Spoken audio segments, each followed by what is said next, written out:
ay kabaina sa wasu tuliuze anti alugana togondo de ala margada wakakate baga margada basokatele gidan gibiyaga no gifata yo hayzi yo tiyaga no gifata yo baki ko tiyaga no gifata yo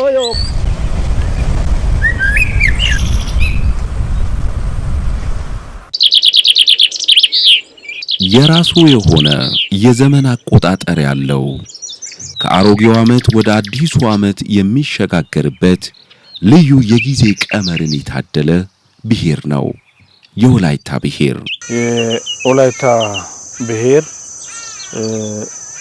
ቀደምት የሆነ የዘመን አቆጣጠር ዕውቀት አለው፣ ነባር ዕውቀት አለው።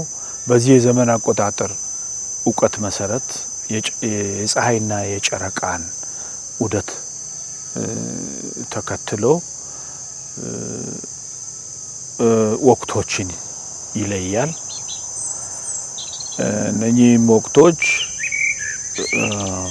ኦፊንታ፣ ቦኒያ፣ ባዴሳኔ፣ ባልጓ ብሎ በአራት ወቅቶች ይከፍላል።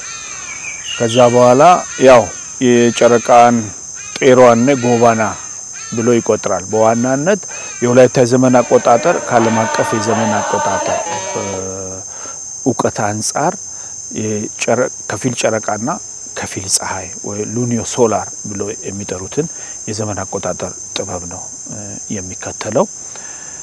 በአብዛኛው ግን በጨረቃ ዑደት ላይ ያዘነብላል። በዛ መሰረት አንድን 24 ሰዓትን ወደ 11 ክፍልፋይ ይከፍላል። ከጧት ጀምሮ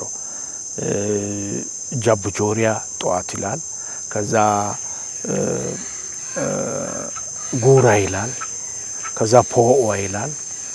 ከዛ ያለ ደግሞ ቀን እኩለ ቀን ሲሆን ደግሞ ሴታ ገለሳ ይላል። ከዛ ገለሳ እያለ እየቆጠረ ያው ኦማርሳ ይልና ጡማ ይላል፣ ቃማ ብሎ ከዛ መጨረሻ ላይ ደግሞ ብላህያ ወይም ሄካ ብላህያ ብሎ 24ቱን ሰዓት በሰዓት ነው የሚቆጥረው። ግፋታ ዮዮ ከሲያን ከቲያጋ ነው ግፋታ ዮዮ ገሳንጉ ፈቲያጋ ነው ግፋታ ዮዮ። ለምሳሌ እኩለ ቀን ሲል ወደ ውጪ ይወጣና ጥላ ወደ እግር ስር ሲገባ አሁን ከቀኑ 6 ሰዓት ነው ብሎ ይቆጥራል። የፀሐይን ጥላ ተከትሎ ይቆጥራል።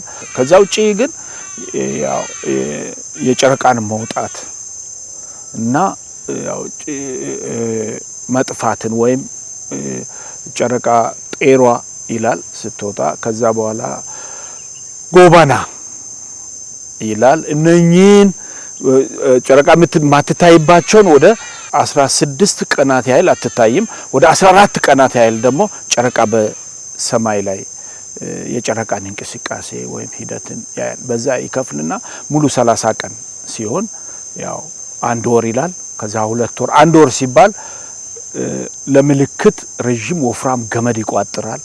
ከዛ ሁለተኛዋ ጨረቃ ስትወጣ እንደዛ ሁለተኛው ገመድ ይቋጥራል። ከዛ እንደገና ሶስተኛዋ ጨረቃ ታየች በተባለ ቀን እንደገና ደግሞ ሶስተኛ ቋጠሮ ገመዱን ይቋጥራል።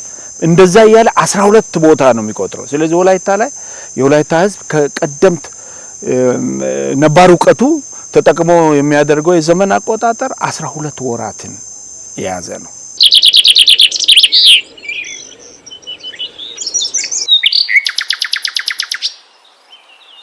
በዘመን አቆጣጠር ዕውቀት ላይ የኛ ሰው አዲስ ሁለተኛው ቀን የሚለው ማታ ምሽት ነው። አሁን የአውሮፓውያን ከምሽቱ 6 ሰዓት ምናምን ነው። የኛ 12 ሰዓት ላይ ነው የሚቀበለው። ከ12 ሰዓት ጀምሮ ያለው ሰዓት የሚቀጥለው ቀን ሰዓት ነው ማለት ነው።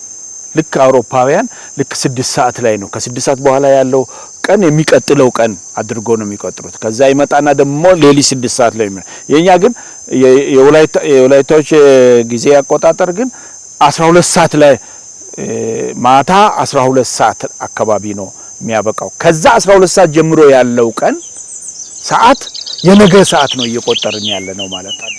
አዲስ ቀን ነው ማለት ነው። ማታ 12 ሰዓት ላይ ነው አዲስ ቀን ምን ገባው